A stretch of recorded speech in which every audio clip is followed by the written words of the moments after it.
और इसी के साथ पूज्य गुरुवर के चरणों में कोटशा बारंबार सकल दिगंबर जैन समाज की ओर से नमोस्तु निवेदित कि हे पूज्य गुरुवर, आप अपनी मंगलमय वाणी से हम सभी जीवों को किताब उपदेश देने की अनुकंपा करें। बोलो पूज्य मुनि श्री सोमनाथ सागर जी महाराज की, समस्त आचार्य संघ की।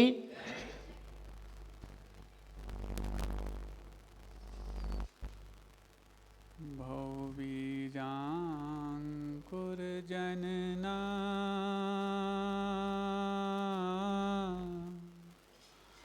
भौबीजाङ्कुरजनना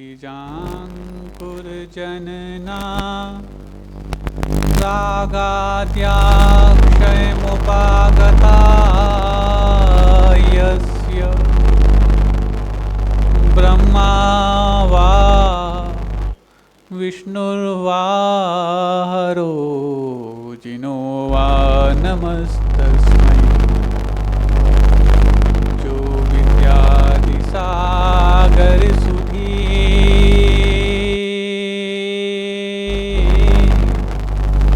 जो विद्यादिसागर सुधी गुरु हैं हितैषी शुद्धात्म में निरत नित्य हितोपदेशी। वे पाप ग्रीष्म ऋतु में जल हैं सयाने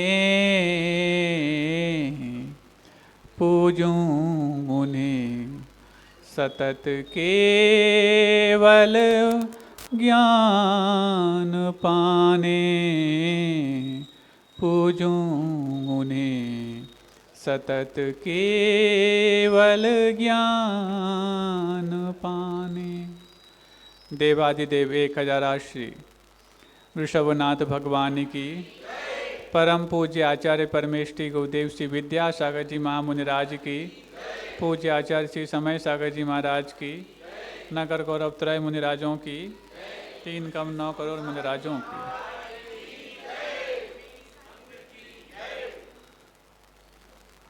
आप लोग का उत्साह और अंदर की उमंग सिर्फ आपके चेहरों पर नहीं है, आपकी पूजन द्रव्य सामग्री में भी दिखने लग गई है। और धीरे धीरे ये सारे उत्साह बता रहे हैं कि जब आगाज इतना अंदाज भरा है तो अंजाम किस अंदाज का होगा। कल कुछ संकेत अलग टाइप से दिए गए थे, लेकिन लोगों ने कुछ अलग टाइप से ले ली। हमने कहा चलो अच्छा रहा, हमने दूसरी उबलती हुई द्रव्य की बात कही थी, लेकिन आज आप पूजन सामग्री की उबलती हुई द्रव्य की बात करने लग गए। चलो होता है, कम से कम कुछ तो समझ गए। और कल किसी को यदि इस प्रकार से कुछ अलग समझ में आ गया और किसी ने उनके लिए टारगेट करके यदि कुछ कह दिया, तो सबसे पहले आप सबको उनसे क्षमा भी मांगनी चाहिए, क्योंकि सब मिलकर के अपना उत्साह भरना चाहते हैं। कई बार कुछ समयाभाव के कारण कुछ आगे पीछे हो जाते हैं, और किसी एक व्यक्ति का काम तो नहीं। जब पूजन पूरी समाज के माध्यम से की जा रही है, भले ही पूजन द्रव्य को तैयार करने का जिम्मा महिला समाज ने लिया है, तो महिला समाज कोई एक महिला नहीं होती, सारी महिलाएं होती हैं। इस बात का भी आप ध्यान रखें। तो बात चल रही थी, धीरे धीरे करके जब हम अपने जीवन में कुछ ऐसी चीज़ों को जब सहेजने का प्रयास करते हैं, जिनको सहेजने के कारण हमारा बिखरता हुआ मन भी सहेजने योग्य हो जाता है। एक छोटे से दृष्टांत से हम समझने का प्रयास करें। एक क्लासरूम था, उस क्लासरूम में एक टीचर के माध्यम से कुछ ऐसी चीज़ें बताई जा रही थीं जिनको देख करके शायद विद्यार्थियों को ना सिर्फ वो प्रैक्टिकल समझ में आए, बल्कि प्रैक्टिकल लाइफ क्या होती है ये भी समझ में आ पाए। वो ये कांच के कुछ गिलास रखे हुए थे, उन कांच के गिलासों में कुछ चीज़ भरने की बात थी। कांच के गिलास तो सबने देखे होंगे ना, और उसमें अभी तक सबने दूध, पानी, चाय जो कुछ भी है भरने की कोशिश की होगी, लेकिन यहाँ पर कुछ अलग भरने की बात है। आसपास बड़े बड़े पत्थर की गिट्टियाँ रखी थीं, कुछ और भी चीज़ें रखी हुई थीं। और सारे विद्यार्थियों से उन टीचर ने कहा, कुछ चीज़ भरती हुई दिखाया। सबसे पहले वो गिट्टियाँ भर दी और बच्चों से पूछा, बच्चों क्या वो गिलास भर गया? सारे बच्चों ने कहा, जी सर भर गया। फिर उसके बाद कुछ और उससे छोटी वाली गिट्टियाँ थीं, उसको भर करके उसी गिलास में, जो भरा हुआ था उसी गिलास में जब भर दिया, पूछा, बच्चों क्या गिलास भर गया? जी सर। अरे जब पहले एक बार भर चुका था तो भरा हुआ गिलास दोबारा कैसे भर गया? सर उसमें सेटल्ड हो गया। तीसरी बार कुछ और बारीक डस्ट रखी हुई थी, उसको उसमें फिर से भर दिया, थोड़ा हिलाया, फिर पूछा, बच्चों गिलास भरा? जी सर। कौन सा, वही कि दूसरा? नहीं सर वही भर गया। अरे वो तो 2 बार भर गया था, फिर तीसरी बार कैसे भर गया? सर एडजस्ट हो गया। फिर उसके बाद वहीं पानी और रखा था, उस पानी को भी उस गिलास में भर दिया, पूछा, बच्चों गिलास भरा? सर भर गया। कौन सा, दूसरा कि वही? सर वही। चौथी बार भर गया? जी सर चौथी बार भर गया। इसके बाद दूध और रखा था, उस दूध को भी उसमें भर दिया, पूछा बच्चों से, बच्चों गिलास भरा? जी सर वही गिलास 5वीं बार भर गया। कभी आपने देखा होगा, पानी से भरा हुआ गिलास है और यदि इसमें तुम दूध डालने की कोशिश करो तो दूध उसमें एडजस्ट हो जाता है। क्यों? दोनों की डेंसिटी अलग अलग है, पानी की डेंसिटी घनत्व तो अलग है और दूध का घनत्व तो अलग है। तो भरे हुए पानी के गिलास में यदि आप ऊपर से दूध डालोगे तो थोड़ा एडजस्ट हो जाएगा, उसमें समा जाएगा। ये महिलाएं अच्छे से जानती होंगी, तो क्योंकि तुम लोग तो सिर्फ पीने के आदी हो, करना तो इनको आता है। अब जब ये सब हो गए, 5 बार एक ही गिलास को भरने के बाद भरता चला गया।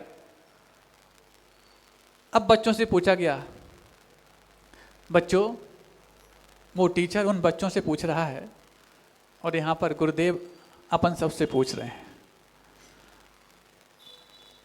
यदि इसकी बजाय इसका क्रम उल्टा होता, सबसे पहले दूध से वो गिलास भर दिया जाता, फिर उसके बाद पानी, फिर उसके बाद पत्थर, डस्ट, ऐसे करते यदि करते तो क्या वो गिलास भर पाता? नहीं भर पाता।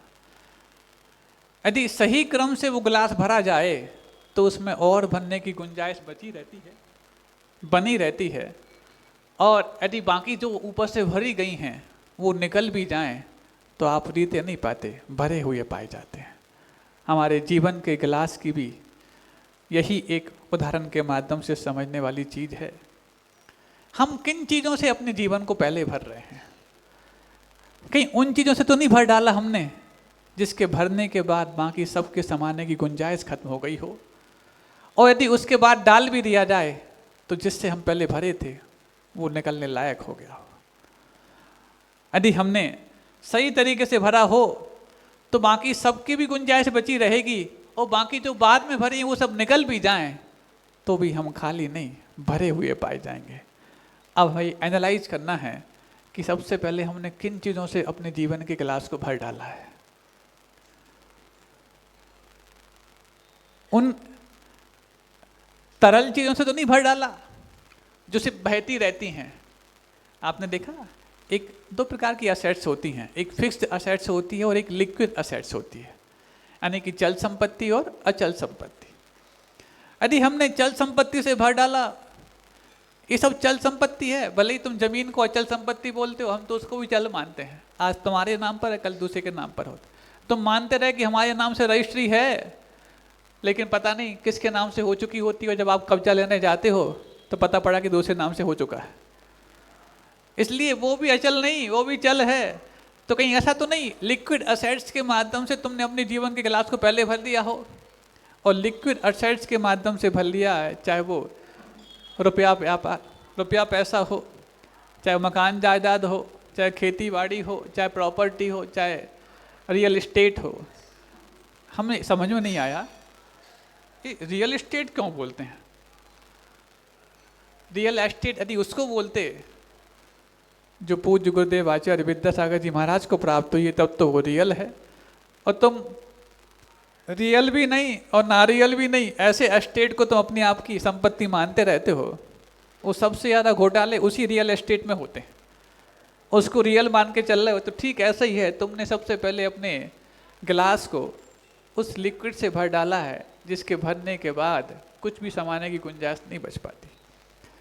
ऐसे ही भरते चले गए और लास्ट में जाकर के जब बिल्कुल अधेड़ अवस्था आ गई, प्रौढ़ अवस्था आ गई, उसके बाद उन सबसे महत्वपूर्ण चीज़ों को भरने की कोशिश की, समाने की गुंजाइश खत्म हो गई। अरे अभी तो खाने पीने के दिन हैं बच्चों के, उनको यदि धर्म ध्यान में लगा देंगे तो फिर क्या होगा। अभी तो उनको थोड़ा सा पढ़ाई लिखाई के लिए बाहर भेज दो, पढ़ाई लिखाई करने के बाद अच्छा पैसा कमाने के लिए उनको रहने दो, और जब वो अच्छा पैसा कमाने लायक बन जाएंगे फिर लौट करके आएंगे, हमारी सेवा करेंगे। हाँ, बचपन से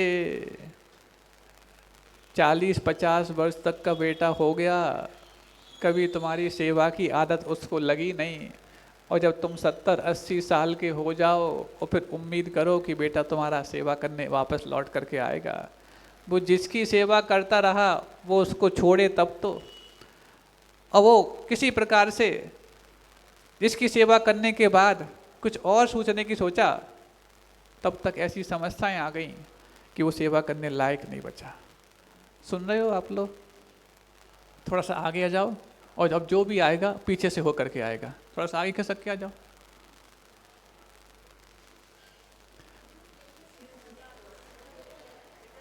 अब देखो, जैसे ही वो सब चीज़ें घटित हुई, हमारे जीवन के यथार्थ को सामने लाना अनिवार्य हो गया।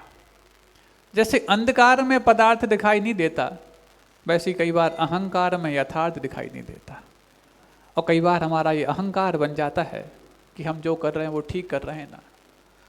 हम अपने अहंकार के बलबूते पर उन चीज़ों को अपने जीवन के गिलास में भरने का प्रयास करते चले गए जिससे शायद हम कुछ भरे हुए पाए जाएं। भरा तो वो होता है जिसको मेहनत से भरने के बावजूद भी निकालने में मेहनत उससे भी ज़्यादा लगती है। सुन रहे हैं आप लोग? दूध को आसानी से भर भी सकते हो और आसानी से निकल भी जाता है, लेकिन गिट्टी को भरने के लिए मेहनत भी बहुत लगती है, और यदि ठस के भर गई हो तो गिलास उल्टा भी कर दो तो जल्दी निकलती नहीं है। समझ रहे हैं आप लोग? ऐसी किन चीज़ों से तुम्हें भरना है? तुमने यदि अपने पुण्य की गिट्टी से उसको अपने जीवन के गिलास को भर दिया है, गिलास को भर दिया है, तो पुण्य मेहनत से भरा जाता है, लेकिन तुम उल्टा भी करोगे तो जल्दी निकलेगा नहीं। और तुमने उन चीज़ों से भर दिया जल्दबाजी में, तुरंत इजी मनी के माध्यम से भर दिया। इजी मनी से यदि भर दिया है तो पक्का है निकलने की संभावना उतनी इजी आपने कर रखी है। ऐसे ही जब धीरे धीरे करते करते उस व्यक्ति को गिलास भरने का सलीका सिखाने वाले गुरु मिल जाते हैं, तो फिर वो अपने तरीके को बदल लेता है। क्योंकि जीवन में जब कुछ नया पाना हो, तरीके बदलने पड़ते हैं, इरादे नहीं। और हम हैं कि इरादे बदल बैठते हैं, तरीके वही। तो सेम तरीके से तो सेम रिजल्ट सामने आएगा, जब तक तुम तरीके बदलोगे नहीं, रिजल्ट भी बदला हुआ नहीं मिल पाएगा। ऐसे ही एक बार की बात है, कुछ ऐसी चीज़ें जो कई बार हमें ठीक से समझ में नहीं आती, और जब समझ में नहीं आती तो अपने हिसाब से चलते रहते हैं, और अपने हिसाब से चलते रहते समय अपने आसपास जो हमारे तरीके को सराहते रहते हैं, हम उन्हीं सराहना करने वालों की सराहना की ही भूख रख करके अपने आप को चलाते रहते हैं। बात समझ में आई? तो 4-10-25 लोग हमारे आसपास रहते हैं, और हमने कुछ अपने तरीके से अपनी बुद्धि से कुछ करना चाहा और उन्हें ताली बजा दी, हाँ ये तरीका ठीक है, तो हमारा एक सर्कल बन जाता है कि हम उन लोगों को संतुष्ट करने के लिए ही उनके हिसाब से जीते रहते हैं। जब तक ये चीज और इस सर्कल से बाहर आने की जिद तुम्हारे अंदर पैदा नहीं होगी, तब तक संसार खाली होने वाला नहीं है। सच बताना, अच्छा तुम जिन लोगों को अपना परिकर मानते हो, परिकर समझते हो, जैसे भगवान का भी परिकर होता है, भगवान के परिकर से भगवान की शोभा नहीं बढ़ती, लेकिन उस परिकर की भगवान से शोभा बढ़ती है। लेकिन तुम अपने परिकर से अपनी शोभा बढ़ाना चाहते हो कि हमारे पास 2-4-10 लोग ऐसे हों जो हम कुछ भी करें वाह वाह वाह वाह तालियां बजाते रहें, उस परिकर को लेकर हम अपने साथ चलते हैं। और जब उस परिकर को लेकर अपने साथ चलते हैं और एकाध परिकर में रहने वाले सदस्य ने हमारे साथ कुछ अरे ये ठीक नहीं है, तो फिर हम उसको संतुष्ट करने के लिए अपने निर्णय को बदलते रहते हैं। सुन रहे हो आप लोग? पता नहीं आज कौन सी बात मेरे दिमाग में आ गई है। हम तो यहाँ पे आके बिल्कुल खाली बैठ जाते हैं, क्योंकि जब खाली गिलास होगा तभी तो अच्छी अच्छी गुरु की बातें हमारे दिमाग में आ पाएंगी, और जो भर कर के पहले ले आया है उसको क्या समाने की बात है। तो बस हुआ ऐसे ही, उस परिकर को संतुष्ट करते रहते हैं, और दिन में एक दो बार जब तक उनसे हम मिल ना लें, उनकी हौसला अफजाई हम पा ना लें, तब तक लगता है कि हम कुछ आज ठीक से नहीं किए। जब कोई नया व्यक्ति हमारे जीवन में आता है, कुछ पूरा ही आमूल चूल परिवर्तन करने की बात कहता है, अरे नहीं नहीं हम ठीक चल रहे हैं ना। क्यों? मेरी संतुष्टि उस परिकर को संतुष्ट करने में है, मेरी खुशी उन 4-10 लोगों को खुश करने में है, इसलिए मैं उन्हीं को खुश करता रहता हूं, भले ही मेरे लिए उससे कितना भी कष्ट हो, आज भी और बाद भी मैं सहता रहता हूं। सबके मतलब की बात कह रहा हूं, सबके अपने अपने परिकर हैं, और सब अपने उस परिकर को ही अपना आभा मंडल बना लेते हैं। आभा मंडल जानते हैं? आभा मंडल कहो, भामंडल कहो, ऑरा कहो, इलेक्ट्रोमैग्नेटिक फील्ड कहो, एनर्जी कहो, ये सब एक चीज है। हर व्यक्ति की अपनी अपनी एनर्जी है। अब आभा मंडल की बात आई गई है, तो भगवान का आभा मंडल सिर्फ उतना सा नहीं होता जो भगवान के पीछे से गोल गोल दिखता है। ये तो कंजूसों का आभा मंडल है। महाराज फिर उल्टी बात कही आपने। रोज तो तुम उल्टी बात सुनते हो, बाद में जाकर के यही कहते हो महाराज यही सही बात थी, वही सीधी बात थी। ये कंजूसों का आभा मंडल है। जिस आभा मंडल में किसी भी जीव के 7 भाव दिखते हैं, साक्षात समोहरण की बात जब हो, वो आभा मंडल सिर्फ इतना सा होगा जो सिर्फ मात्र सिर के पीछे रहता होगा। अरे क्या उनका मस्तक ही अपनी आभा को बिखेरता है? अरे वो तो ऐसे परम औदारिक शरीरधारी हैं जिनके शरीर के प्रत्येक परमाणु से वो आभा बिखरती है। जिस आभा मंडल में आने के बाद कोई भी जीव अपने 1-2 नहीं 7 भाव देखने लायक बन जाता है। तो पूरे शरीर के आकार का वो आभा मंडल होता है। अब इतना बड़ा चांदी का आभा मंडल कौन बनाए? तो भैया इतना सा कर लो पीछे से। किसका हुआ ये छोटा वाला आभा मंडल? ये कंजूसों का। ये रूढ़ हो गया, आज से नहीं, ये वर्षों से रूढ़ हो गया कि हम आभा मंडल का मतलब उतना ही मानते जो गोल गोल सिर के पीछे होता है। वास्तविक आभा मंडल कभी किसी प्राचीन क्षेत्र पे आ जाओगे तो पूरा शरीर के आकार का आभा मंडल आपको देखने को मिलेगा। यही आभा मंडल है। पूरे आभा मंडल में ही प्रत्येक जीव के 7 भाव दिखाई देने लग जाते हैं, और उस आभा मंडल का ये प्रभाव भी होता है कि वहां पर कुछ रिफ्लेक्ट करने वाली वस्तुएं, जैसे बावड़ियां होती हैं, समोसरण में बापिकाएं होती हैं, उन बावड़ी में भी किसी भी भाव के 3 भाव दिखने लग जाते हैं। दर्पण भी वहां पर होते हैं, उस दर्पण में भी 3 भाव दिखने लग जाते हैं। मतलब साक्षात आभा मंडल में 7 भाव दिखाई दे रहे हैं, और दर्पण में और पानी में 3 भाव दिखाई दे रहे हैं। अब प्रश्न उठता है मन में, किसी का मान लो एक आधी भाव शेष रह गया है तो उसे कितने भाव दिखाई देंगे? क्योंकि 7 भाव का मतलब ये है कि 3 भाव पुराने, 3 आगे के और एक वर्तमान का, ये 7 भाव दिखाई देते हैं। अब मान लो तद्भाव मोक्षगामी जीव है या एक भवावतारी है, तो उसके कितने भाव दिखाई देंगे? आप कहोगे 3 पुराने, एक वर्तमान का। यदि तद्भाव मोक्षगामी है तो 4 दिखाई देंगे, और यदि एक भवावतारी है तो एक वर्तमान का, एक अगला, 5 भाव दिखाई देंगे। ऐसा तो क्या जो तद्भाव मोक्षगामी जीव है वो इतना पुण्यहीन है कि बाकी सब कम पुण्य वालों के तो 7 भाव दिखाई दे रहे हैं, इसके सिर्फ 4 ही दिखाई देंगे? नहीं, उसके भी 7 भाव दिखाई देंगे, 6 पुराने और एक वर्तमान का। उसके भी 7 भाव दिखाई देंगे, 5 पुराने, एक वर्तमान का और एक आगे का, 7 भाव दिखाई देंगे। ऐसी उस आभा मंडल में ऐसा रिफ्लेक्शन पैदा हो जाता है कि आपके सारे एक्शन उसमें झलकने लग जाते हैं। अब जब आज आभा मंडल की बात आई गई है तो एक अच्छी बात हम आपके सामने कर लें, क्योंकि हो सकता है ये आज विषय पूरा ना हो भी जाए, नहीं हो तो कल उसको पूरा कर लेंगे। क्योंकि आप सबके आभा मंडल इतने चमत्कार हो गए हैं, इतने चमकदार हो गए हैं कि उस आभा मंडल की आभा भी आपके चेहरों पर भी और आपकी द्रव्य पर भी और आपके नगर और घर पर भी अपने आप दिखने लग गई है। कल ही हमने बताया, जब लोग अपने संकल्प पत्र भर करके पहुंचते हैं तो उनकी ऊर्जा, उनकी चेहरे की छटा इस हद तक की होती है कि जब वो लोग, अब संख्या उनकी बढ़ती जा रही है, संख्या बढ़ती जा रही है तो बाजार में सब उनकी चमक दिख रही है। अब जो लोग सोच के बैठे थे कि हम बाद में कर देंगे, बाद में कर देंगे, तो कल एक ऐसा ही व्यक्ति आ गया, घबरा के आया। हमने कहा पता नहीं, ये घबराने वाले व्यक्तियों से थोड़ा हमें सोचना पड़ता है कि क्या आ गया, किसी को अटैक तो नहीं आ गया, किसी को चक्कर तो नहीं आ गया, क्योंकि ये बाजार में अफवाहें चल रही हैं कि कोई महाराज से बात करके गया उसको चक्कर आ गया, जबकि चक्कर जिसको आया, जिसके बारे में अफवाहें चली, वो हमारे सामने आके पूछता, महाराज आप तक तो बात नहीं आई। हमने कहा कौन सी? बोले मेरे अटैक आ गया। हमने कहा तुम्हें आया क्या? बोले नहीं आया, लेकिन बाजार में अटैक कहाँ से आ गया? तो हमने कहा जिसने अटैक लाया है हम उस पर पहले अटैक करेंगे। जब उसको बुलाया, क्यों तुमने अफवाहें क्यों फैलाई? हमने किसी से सुना था। किससे सुना था? नाम नहीं मालूम। हमने कहा उस व्यक्ति को 1 घंटे के भीतर हमारे पास ला के बताओ।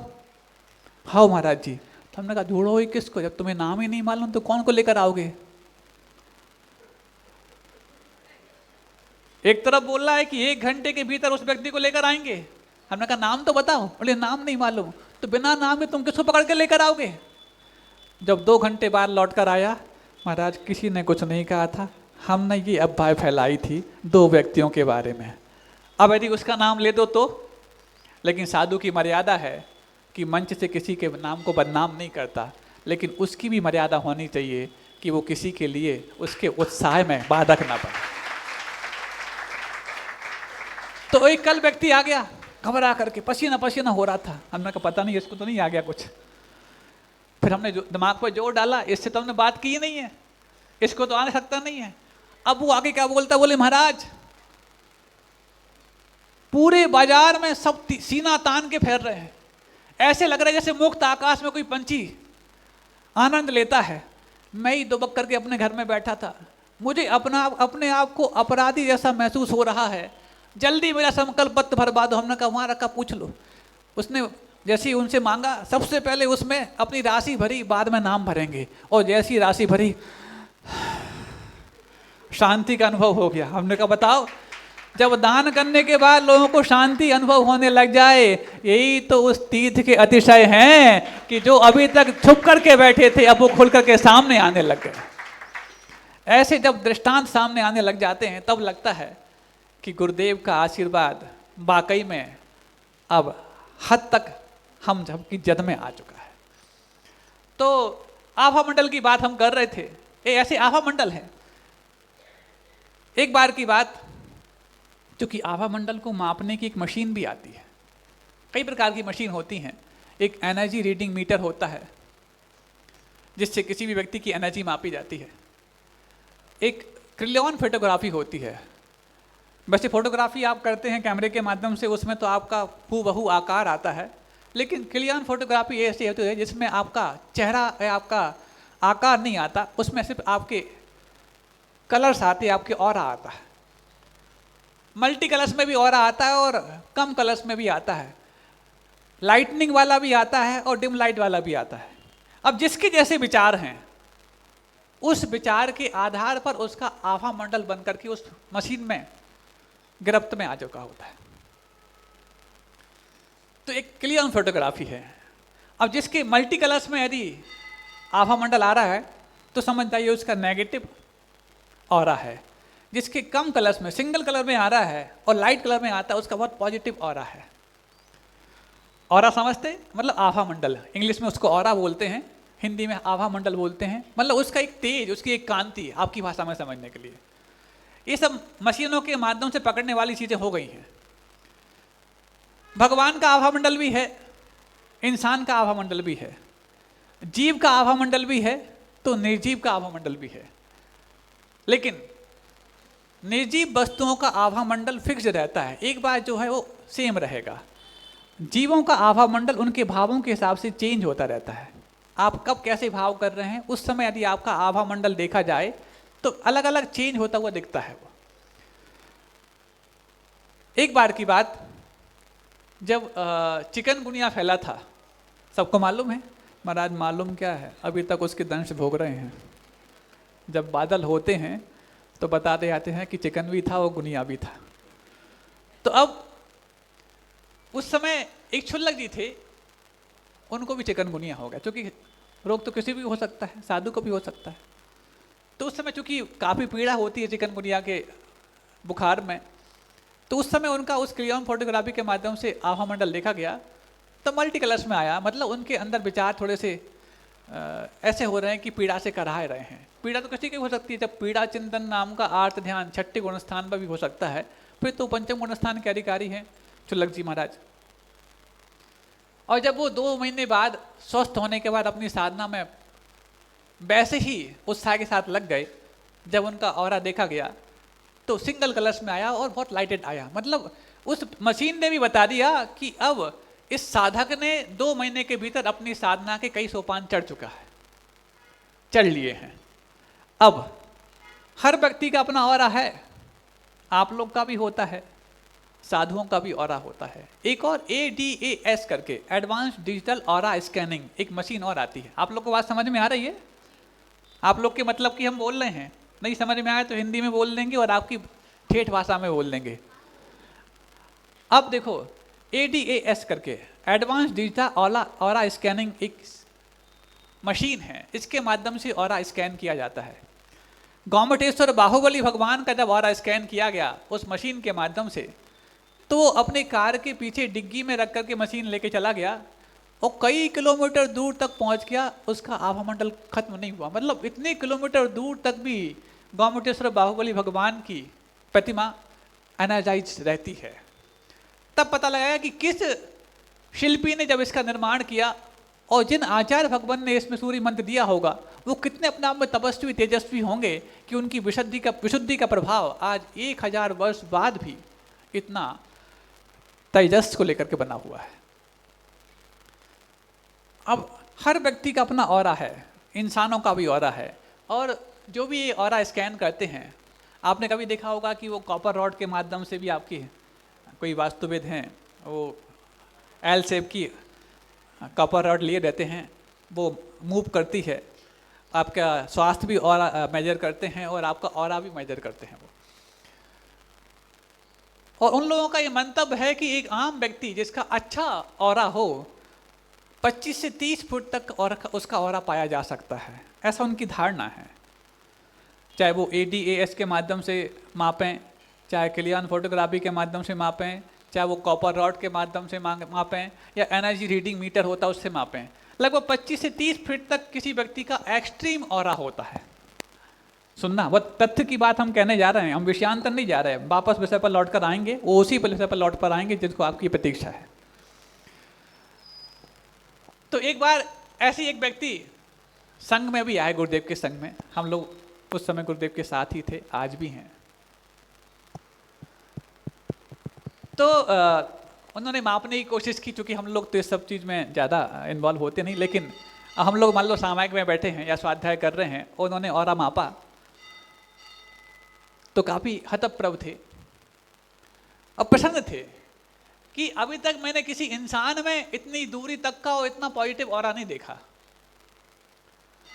और जब उन्होंने 3-4 महाराजों का ऑरा मेजर किया, अब कौन थे हम उनका नाम नहीं बताएंगे क्योंकि आप लोग कुछ तो जब ऑरा देखा तो वो आश्चर्यजनक तरीके से मापते मापते काफ़ी दूर तक चले गए, उनका ऑरा खत्म नहीं हो रहा था।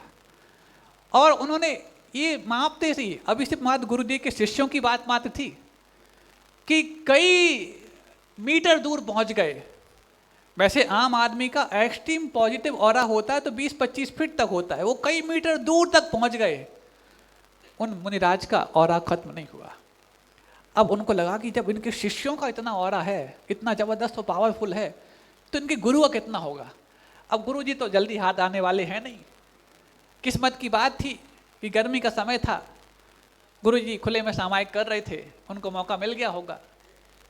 उस समय हम लोग भी सामायिक कर रहे थे, हम देख नहीं पाए कि कहाँ कैसा क्या। तो उन्होंने उस बीच में गुरुदेव का ऑरा मेजर किया। आप जान करके हैरान होंगे कि जिस क्षेत्र पर गुरुदेव विराजमान थे उस क्षेत्र की सारी सीमाओं को लांघ गया वो व्यक्ति, लेकिन गुरुदेव का आभा मंडल कम नहीं पड़ा।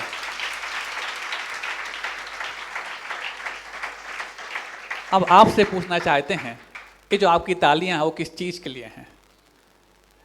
गुरुदेव के आभा मंडल के लिए हैं या उस व्यक्ति की प्रतिभा के लिए जिसने उन गुरुदेव का आभा मंडल माप लिया, अथवा किसी तीसरी चीज के लिए हैं?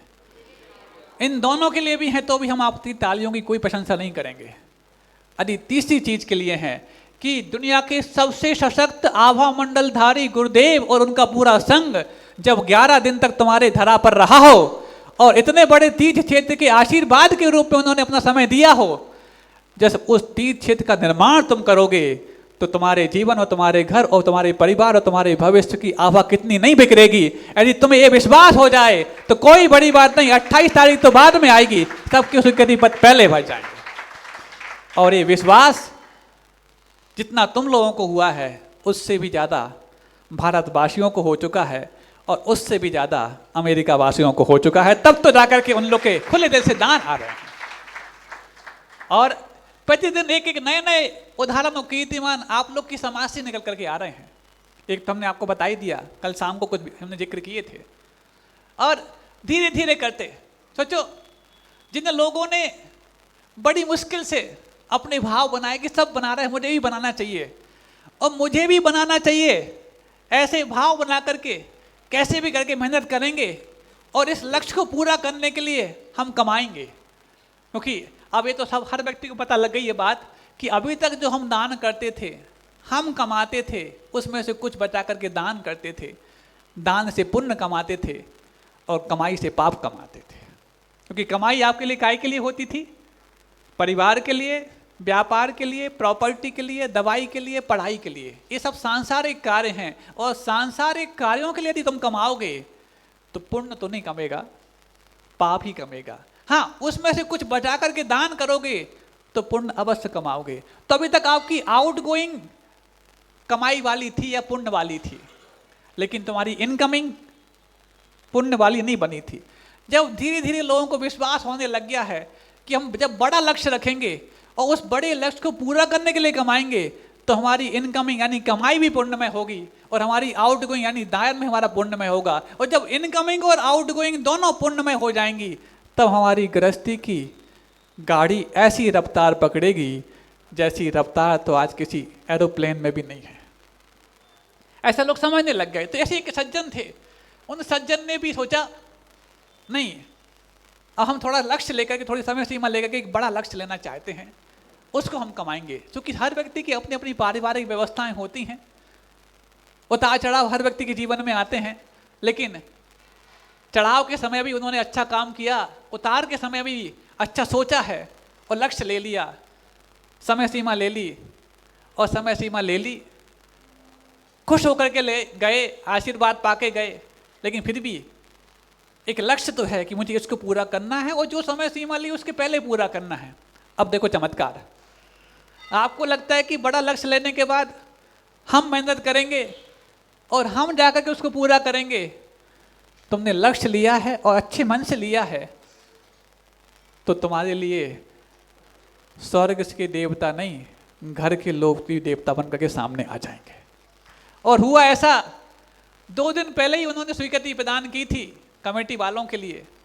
2 ही दिन हुए, जितनी राशि उन्होंने स्वीकृत की थी, उनके घर की पोती अपने पिता को लेकर के दादा के पास आई और बोलती है, ये राशि जो आपने तय स्वीकृत की थी वो राशि ये पकड़ो। तो वो आश्चर्य में पड़ गई कि ये राशि मेरे घर में आ कैसे गई? यदि मेरे घर में होती तो मैं तो तुरंत उसको रसीद कटा लेता, लेकिन मेरे घर में थी नहीं, तब तो मैं समय सीमा ली थी।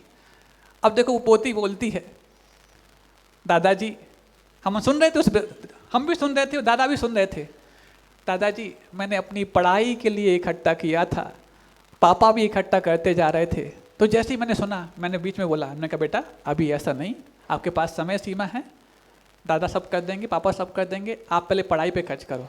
नहीं महाराज जी, मेरी पढ़ाई तो अभी 1 साल बाद चालू होगी जिसके लिए मैंने तैयार किया था, लेकिन 1 साल में यदि मैं इसको दान करने के बाद इतना पुण्य संचित कर लूं कि इससे भी बड़ा दान मेरे दादा और पापा करने लायक बन जाएं, और पढ़ाई तो मैं 1 साल बाद कर लूंगी, तब तक तो इतना ये स्वयं कमा लेंगे, लेकिन अभी जो दादा ने बोला है, भले ही समय सीमा लेके बोला है, उसको तो मैं आज ही पूरा जमा करना चाहती हूँ। सोचो,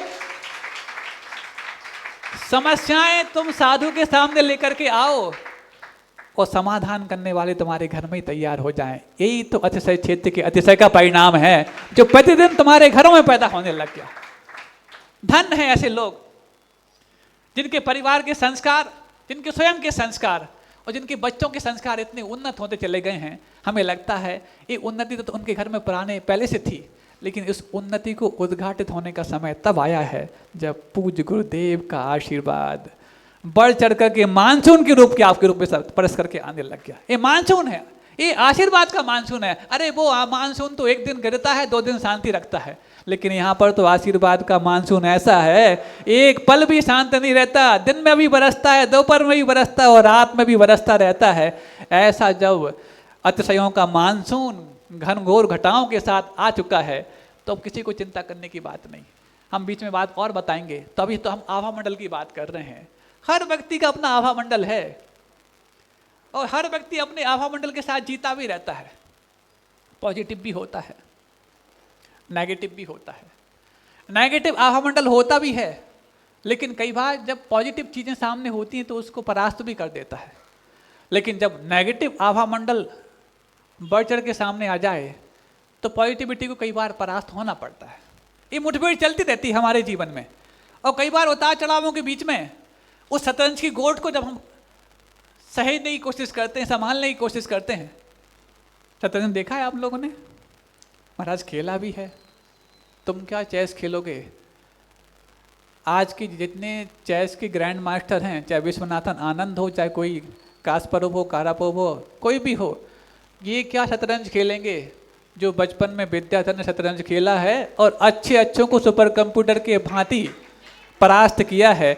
ऐसे जीवन के हर शतरंज के माहिर खिलाड़ी पूज्य गुरुदेव आचार्य विद्यासागर जी महाराज हैं, जो सिर्फ अपनी गोटियां ठीक नहीं करते, उनके सारे शिष्यों और भक्तों की गोटियां भी एक बार में ठीक ठाक कर दिया देता है। शतरंज की काली मोहरें भी होती हैं और सफ़ेद मोहरें भी होती हैं, और दोनों खिलाड़ी अपने अपनी गोटियों को, अपने अपनी मोहरों को अपने अपने स्थान पर रखते हैं, और स्थान पर रखते रखते वजीर को कहाँ रखना है, राजा को कहाँ रखना है, प्यादे को कहाँ रखना है, ऊंट घोड़े को कहाँ रखना है, सबकी अपनी अपनी चालें होती हैं। कोई 1 घर चलता है, कोई 1.5 घर चलता, 2.5 घर चलता, कोई तिरछा चलता, कोई सीधा चलता। हाथी सीधा चलता है, ऊंट तिरछा चलता है, घोड़ा 2.5 घर चलता है। ऐसे ही कुछ है ना? आपके घर में भी ऐसे सब प्यादे होंगे, ऐसी गोटियाँ होंगी, सबके अपने अपने चालें होंगी, सब अपने अपनी सह देते होंगे, मात पाते होंगे, सब कुछ करते होंगे। लेकिन एक चीज़ याद रखो, शतरंज के खेल में काली गोटियां भी होती हैं, सफ़ेद गोटियां भी होती हैं, सबकी अपनी अपनी चालें नियत होती हैं। सारे खिलाड़ी अपनी अपनी चालें चलते रहते हैं, लेकिन जब शतरंज का खेल समाप्त होता है तो ऐसा नहीं कि काली मोहरों को अलग स्थान दिया जाए, राजा वजीर हाथी को अलग स्थान दिया जाए, सारी मोहरों को इकट्ठा करके एक ही डब्बे में पटक दिया जाता है। जीवन का शतरंज भी ठीक ऐसा ही है। हम अपनी बिसात बनाए बैठे हैं, हम राजा हैं, हम यहाँ बैठेंगे, हम मंत्री हम यहाँ बैठेंगे, हम जाके हाथी घोड़े प्यादे हम यहाँ रहेंगे। पूरा जीवन शतरंज की गोटों को, बिसात को बनाने में और चलाने में लगा रहता है, और ये भूल जाते हैं डिब्बा इंतजार कर रहा है खेल समाप्त होने का। ना तुम्हारे काली में भेद करेगा, ना तुम्हारी सफ़ेद में भेद करेगा, ना राजा वजीर में भेद करेगा, ना प्यादे और घोड़े में भेद करेगा, सबको एक ही डब्बे में पटक दिया जाएगा। लेकिन शतरंज का खेल समाप्त होते मोहरे तुम बनोए तो मोहरों का हश्र एक ही होगा, एक ही डब्बे में पटक दिया जाएगा, और यदि माहिर बन गए तो तुम्हारा नाम अजर अमर हो जाएगा। और ये जो प्रसंग आया इस चातुर्मास में, अभी तक तुम अपने आप को मोहरे बनाते चले गए, इस बार माहिर बनने का मौका है। और गुरुओं के मुख से जिनका नाम निकलने लग गया है, अब वो मोहरों की बजाय माहिर होने की शुरुआत कर चुके हैं। और जब शुरुआत इतनी हो चुकी है तो पक्की बात है जब इसका समापन होगा तो डिब्बे में पटलने लायक नहीं होगा। कुछ ऐसी मोहरें भी होती हैं जो उस डिब्बे के लायक नहीं होती, डिब्बे के बाहर ऊपर से उस पर स्थापित करने वाली होती। ऐसा यदि तुमने यदि कर लिया तब तो अपने आप, और कर रहे हैं लोग, प्रतिदिन दृष्टांत बनकर के सामने आ रहे हैं लोग कहने लग गए। कल एक दृष्टांत और आ गया, हालांकि जिक्र हमने कल शाम को किया था, ऐसे ही आए। और सबसे अच्छी बात है, मैं इस तरफ वाले लोगों को कहना चाहता हूँ, आप लोग इस तरफ वाले लोगों की जितनी भूरी भूरी प्रशंसा करो, क्योंकि अब इन वीरांगनाओं ने ठान लिया है कि हम अपने परिवार और अपने पति के लिए भामाशाह बना करके छोड़ेंगे। ऐसी एक आई वीरांगना अपने पति के साथ, कुछ चर्चा चल रही थी, उन्होंने अपनी बात रखी, बात भी रखी, उत्साह भी रखा। थोड़ा थोड़ा पतिदेव का मन बनने लग गया और वो देख रही हैं कि पतिदेव किस ओर अपना मन बना रहे हैं। और जैसे ही थोड़ा थोड़ा डामाडोल हुए, हम तो चुपचाप बैठे थे, हम तो देख रहे थे खेल। कई बार देखने में मजा आता है, अरे क्यों बोलो, जब अपने आप बात बनने चुपचाप बैठे रहो ना। और जैसे ही बात बनते बनते थोड़ा डामाडोल हो रहे थे, हम भी देखते देखते मुस्कुरा रहे थे, नीचे डिंगाए किए हुए थे। इतने में वो वीरांगना बोलती है, पीछे मत हटना, मैं अपने पूरे आभूषण बेच दूंगी, लेकिन महाराज की बात को मत काट देना। तब लगा कि भामाशाह की पत्नी ने तो पूरा खजाना खाली करने के बाद अपने आभूषण की बात कही थी, लेकिन यहाँ पर तो भामाशाह ऐसे हो गए हैं, जिनकी श्रीमतियाँ ऐसी हो गई हैं कि तुम खजाना खाली करो या मत करो, हम तो अपना पूरा खजाना तुरंत खाली करने तैयार हैं, क्योंकि इन आभूषणों से तो इस नश्वर देह की मात्र शोभा बड़ी है, और शोभा नहीं बड़ी, दूसरों की ईर्ष्या बड़ी है। लेकिन हम एक ऐसा आभूषण तैयार करेंगे जो पूरे समाज, पूरे परिवार और पूरे राष्ट्र के लिए गौरवमयी होगा और पूरे राष्ट्र की शोभा बढ़ाएगा। क्योंकि जब गुरुदेव के आशीर्वाद का कॉस्मेटिक जहाँ पर लग जाता है, वहाँ पर शोभा राष्ट्रीय नहीं अंतर्राष्ट्रीय हो जाती है। और ये बात चली रही है कि शाम को जिज्ञासा के वक्त एक छोटी सी नन्ही सी बच्ची आ गई अपना पूरा खजाना लेकर के। हमने कहा वाह, ये तो और बड़ी बात है कि वो कुछ कुबेर जो है वो खजाना लौटाता होगा सौधर्मिंद की आज्ञा से, लेकिन कभी खजाना खाली नहीं करता। कभी किसी कुबेर ने अपने खजाने खाली किए हो तो बता दो, खाली हो जाए तो तुम्हारे जीवन काल में कई तीर्थंकरों के पंचकर्णाक होने हैं, एक में तुम खाली कर दो कि दूसरों में लाओगे कहाँ से। वो बहुत कुछ बचा करके थोड़ा खाली करता है, लेकिन वो बच्चे, नन्हे मुन्ने बच्चे, जिन्होंने अपने पॉकेट मनी के लिए, अपनी सेविंग के लिए गुल्लक में तैयार किया था, लेकिन जैसे ही शुभ अवसर आया अपनी बर्थडे पार्टी और किसी कार और बाइक को खरीदने के लिए नहीं, अपने सपनों के जनालय और अतिशय क्षेत्र में तैयार करने के लिए पूरा खजाना खाली कर दिया।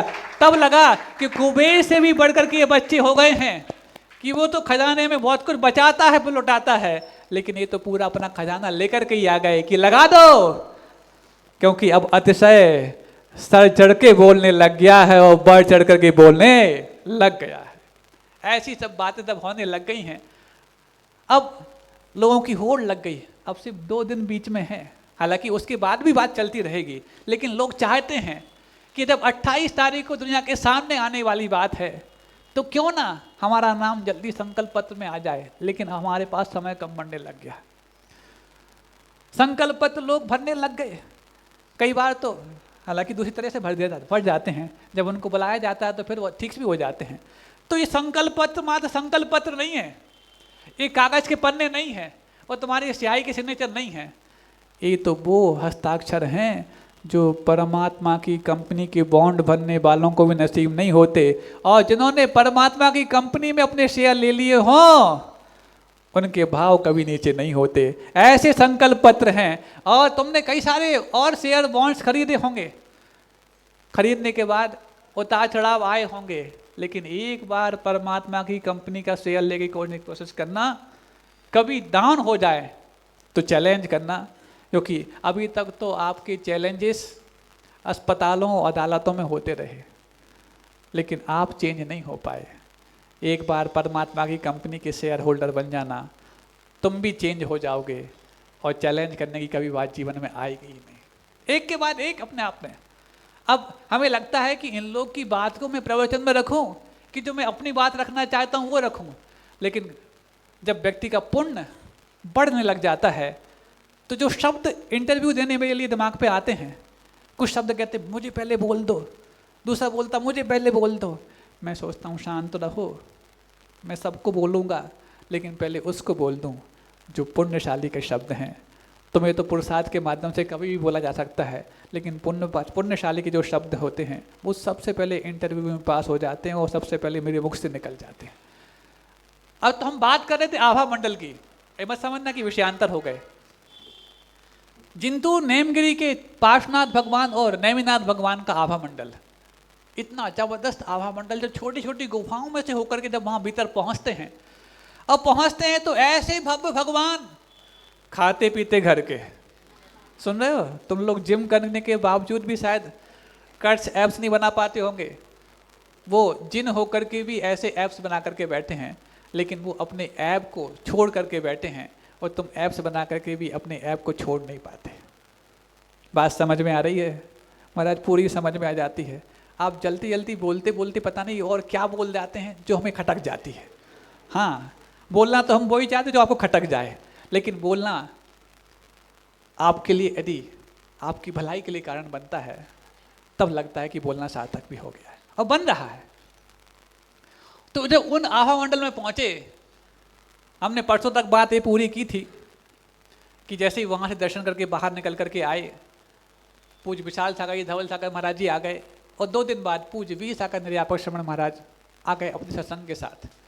और सारे मुनि राजों ने, और इसमें आपके नगर गौरव शुल्लक मनन सागर महाराज जी भी थे, बड़े खुश हुए, बोले महाराज कभी आपकी वैयावृत्ति करने का सौभाग्य नहीं मिला,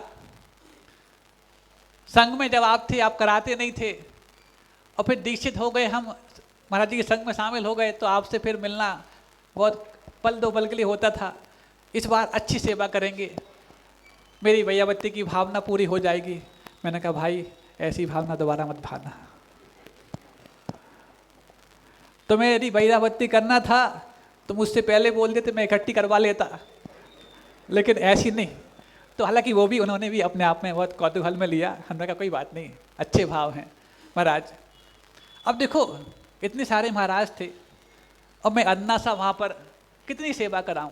लोग कहते महाराज बहुत सहन करते, आप बहुत सहन कर रहे हैं। मैं एक ही बात कहता, मैं यदि सहन कर रहा हूँ तो सब इतना सा कि इतने सारे महाराजों की सेवा को बिना मना किए सहन कर रहा हूँ, क्योंकि दीनता बहुत बड़ी चीज़ होती है। जब आपके जीवन में सब कुछ हो लेकिन दीनता हो तो सब कुछ की उपलब्धि आपको आनंद नहीं देती, लेकिन दीनता का कष्ट आपके लिए पीड़ित करता रहता है। सब पलक पावड़े बिछाए हुए हैं, प्रति पल 24 घंटे में 1 सेकंड के लिए भी कोई दूर नहीं होता, और सब सौभाग्य मान रहे हैं, वो सौभाग्य मान रहे हैं सेवा करने पर। लेकिन मैं अपने आप को मान रहा हूँ कि इतने बड़े बड़े महाराज, वीर सागर जी महाराज निर्यापक, वो सेवा में लग गए। कैसा कर्म अपने आप में दुस्तर है, ये कितना कटुक है कि ऐसे महाराजों से सेवा लेनी पड़ रही है। वृद्धावस्था के समय दीनता आती है, लेकिन वृद्धावस्था आने के पहले दीनता के शिकार हो जाएं, ये और कष्टदायी होती है। हो रहा है, कोई बात नहीं, सब सेवा में लगे हुए हैं, सारे छुल्लक महाराज, सारे मुनि महाराज, हमारे महाराज भी, वीर सागर महाराज के संघ के महाराज भी, सब। और उनमें से एक महाराज तो अभी आपके यहाँ मौजूद हैं, पूज्य निश्चल सागर जी महाराज, और एक हमारे पूज्य निर्भीक सागर जी महाराज जो अभी रैली में चातुर्मास कर रहे हैं, वो भी अपने नगर में ही चातुर्मास कर रहे हैं। और निश्चल सागर महाराज अपने हेडक्वार्टर में, जिला हेडक्वार्टर अशोकनगर है ना आपका, उसमें ही चातुर्मास कर रहे हैं। इसलिए नगर गौरव आपके जिला हेडक्वार्टर के पूज्य निश्चल सागर जी महाराज हैं, अशोकनगर के नगर गौरव, क्योंकि ये चातुर्मास अशोकनगर जिले में हो रहा है। वो भी दिन रात पता नहीं कब अपने काम भी कर लेते, और जब हमारे लिए आवश्यकता पड़ी तुरंत खड़े पाए जाते। ऐसे दिन रात एक करने वाले, कई बार हम संकोच कर जाते, भाई महाराज कुछ कष्ट तो नहीं, कुछ नहीं है, सब अच्छे से रह रहे। लेकिन हम भले ही कुछ भी बोलते हों, वो चेहरे को पढ़ लेते कि महाराज को कहाँ दिक्कत है, वो कैसी क्या है, वहाँ तुरंत उस चीज़ का उपचार करने लग जाते। हमने कहा क्या, ऐसा क्यों कर रहे हो? महाराज मुझे मालूम है कहाँ आपको पीड़ा हो रही है। कुछ लोग बोलते महाराज इतनी जगह लगी, 5 जगह हड्डी टूटी, 1 दर्जन घाव हैं, कैसे सहन करते होंगे? हमने कहा यही तो हमारे लिए सहन करने का इलाज है। कैसे? हमने कहा 1 आध जगह लगती तो अपन उसको देख देख के बोर हो जाते, अपने पास 17 हैं, वैरायटी बहुत हैं, कभी इस तरफ मन लगा लो, कभी इस तरफ मन लगा लो, खुश रहते हैं। बताओ, सही बताओ, एक चीज़ में बोर नहीं होते क्या आप? तुम्हारा एक मकान हो, तुम बोर हो जाते हो, प्रॉपर्टी खरीद लेते हो, उसमें बोर हो जाओ तो नया मकान बना लेते हो, करते कि नहीं करते? अब जब आपको मन लगाने के लिए कष्ट ही मिले हैं तो एक आध कष्ट से कैसे आप बोर नहीं हो गए? आपको ज़्यादा कष्ट होने चाहिए तो मन लग जाता है, कभी इसको, कभी कभी जो कब हुआ उस पर मन लगा ले, कभी दूसरे में मन लगा लेते, ऐसा चलता रहा काम, अच्छा चल रहा था। और वहाँ पर नेमगिरी पर, नेमगिरी है, बीच में एक खाई है, दूसरी तरफ दूसरा चंद्रगिरी का पर्वत है। कभी आप लोग यदि गए हो जिंतु तो आप देखना, ऐसी वादियां हैं, देख करके स्वस्थ हो जाएं। नेमिनाथ भगवान और अंतरिक्ष पार्श्वनाथ भगवान का वो आभा मंडल ऐसा है कि कितना भी रोगी व्यक्ति क्यों ना आए वहां पर स्वस्थ होकर के ही जाता है। और जहां पर, जिस नेमगिरी पर पूज्य गुरुदेव 4 महीने पहले ही आए थे और 3 दिनों तक रह करके अपने आभा मंडल को वहां बिखर करके आए थे, तो वहां कितना भी बिखरा हुआ व्यक्ति क्यों ना आए वो निखर करके ही जाएगा, ये बात पक्की हो जाती। प्रतिदिन देखते वहां पर सारे महाराज, जो कि वहां से सामने वाली पहाड़ी दिखती थी, वहां पर ये जिनालय है, प्राचीन जिनालय। अपन तो यहीं पर दर्शन करके और उनके याद में ही हैं कि अपन ने नेमिनाथ भगवान के दर्शन कर लिए हैं, पार्श्वनाथ भगवान के दर्शन कर लिए हैं।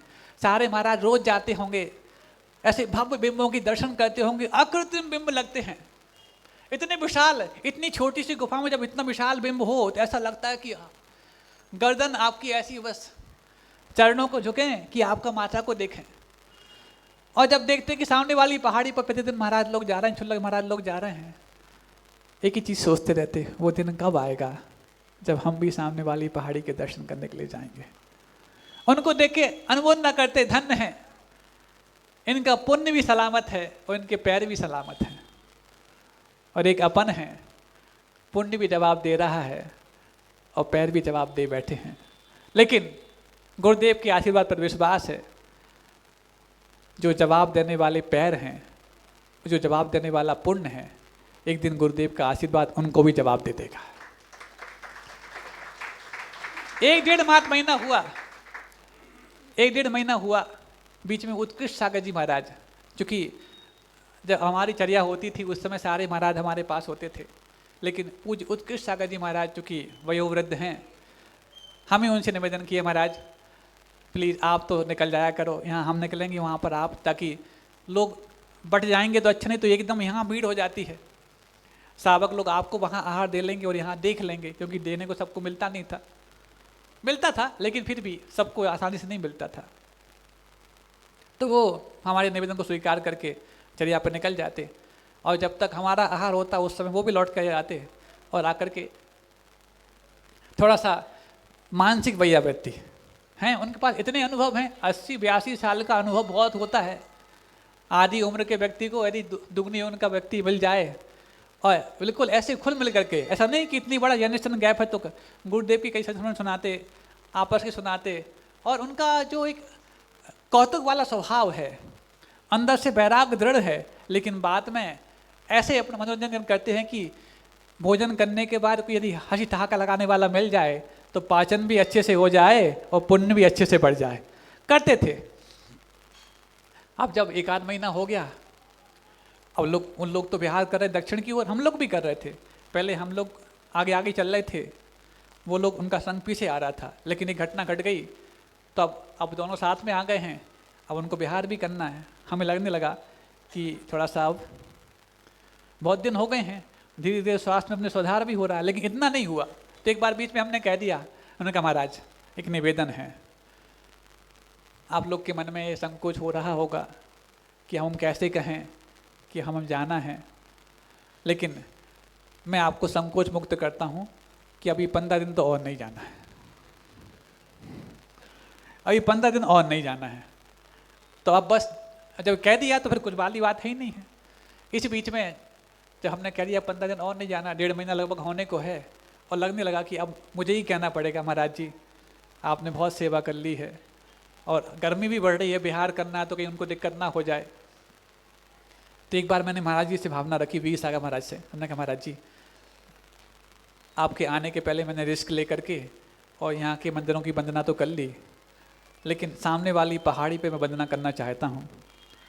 नहीं नहीं अभी नहीं, अभी कैसे, अभी आपको यहाँ से आहार तक ले जाने के लिए तो मुश्किल पड़ती है, वो तो पहाड़ी कैसे चढ़ोगे? हमने कहा महाराज 2 चीज़ें पहाड़ चढ़ाएंगी, एक आपका संबल और एक मेरा इरादा, और इन दोनों को पहाड़ चढ़ने लायक बनाएगा गुरुदेव का आशीर्वाद।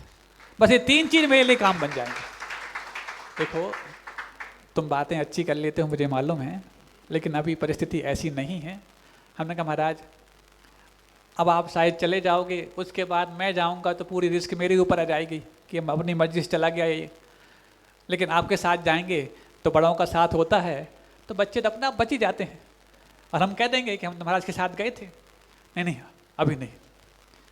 जब 1-2 दिन उन्होंने टाला, अब उनके जाने का समय भी आ गया, तो मैंने कहा महाराज प्लीज़ एक इतनी सी और मेरी भैया भक्ति कर दो, मुझे दर्शन करा दो वहाँ के।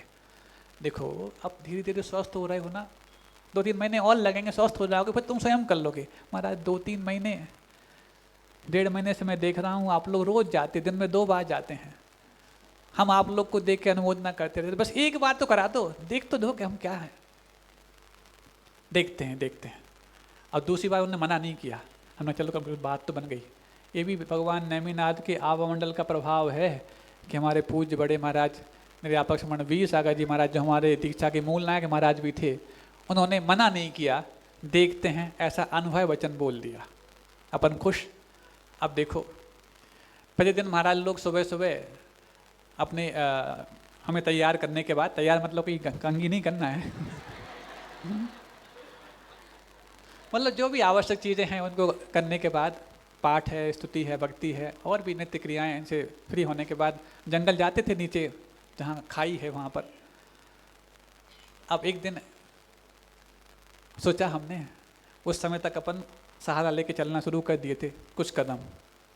अब पहले सीढ़ी उतरना है, काफ़ी सीढ़ियाँ, फिर ऊपर सीढ़ी चढ़ना है।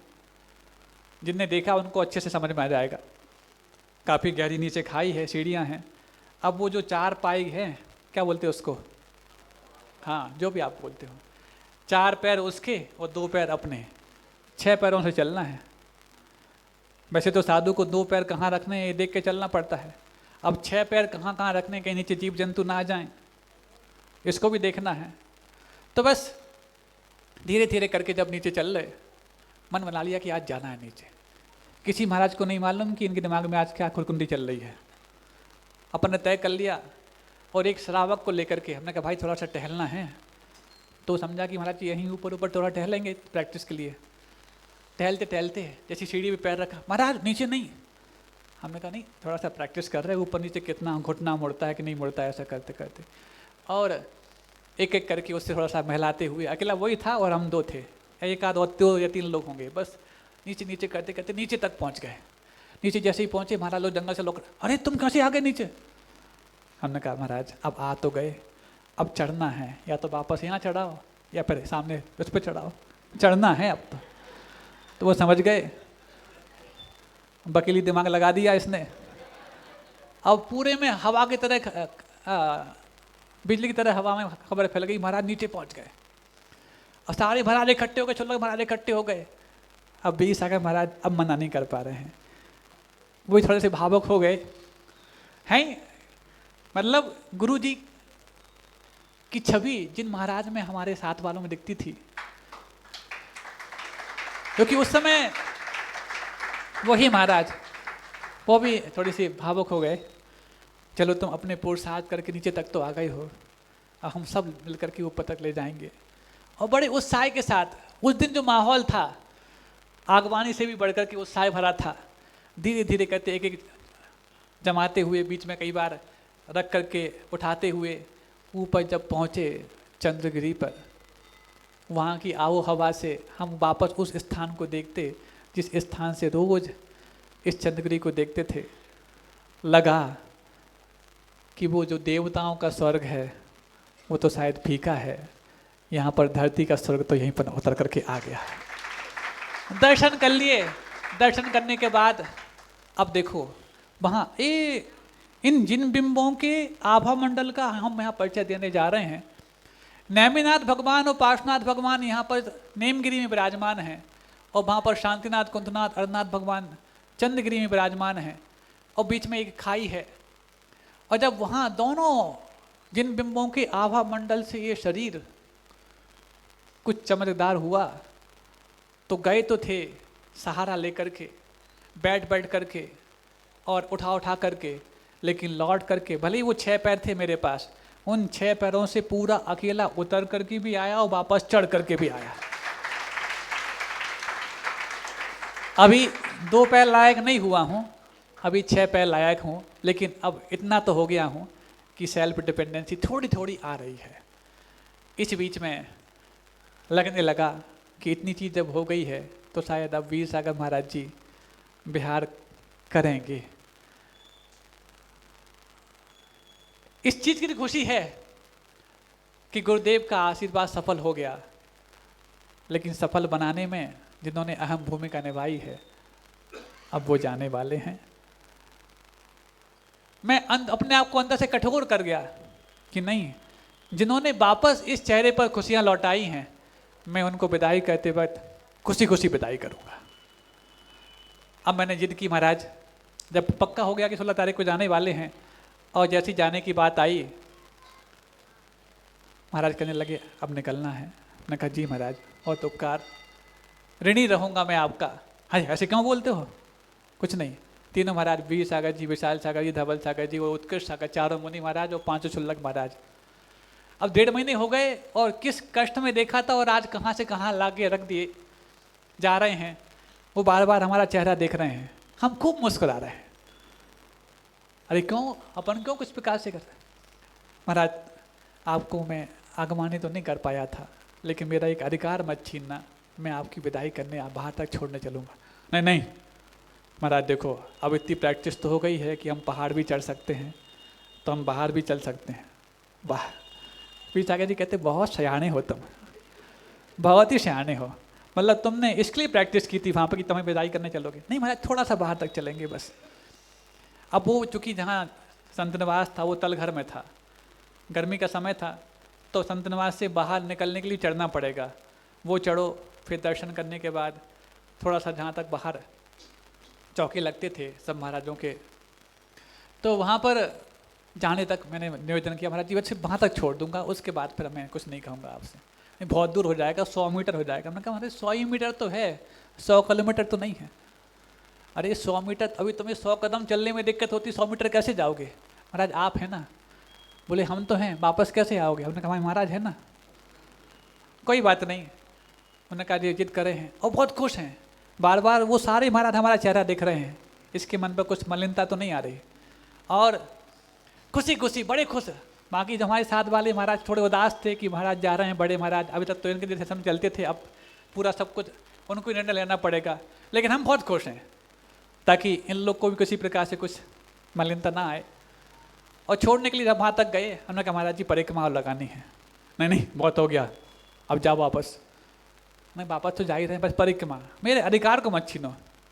तो वही 6 पैर से परिक्रमा लगाई, हमारे 6 महाराज हमारे साथ थे, परिक्रमा लगा रहे हैं। और जैसे ही परिक्रमा लगाने के बाद उनके चरणों में झुके, मैं फेल हो गया।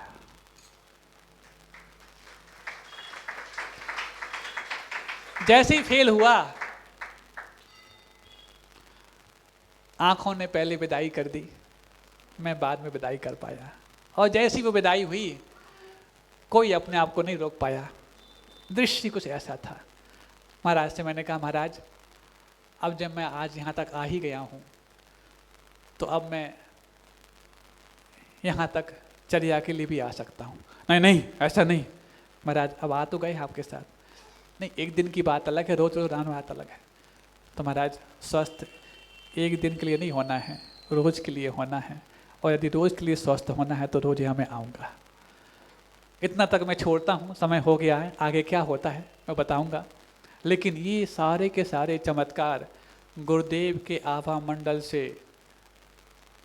प्रभावित नेमिनाथ भगवान, पार्श्वनाथ भगवान और शांतिनाथ कुंदनाथ भगवान के आभा मंडल का प्रभाव है कि इतनी फास्ट रिकवरी 1.5 महीने मात्र हुए हैं, और इतना तो हो गए कि 6 पैरों से चलने लायक हो गए हैं।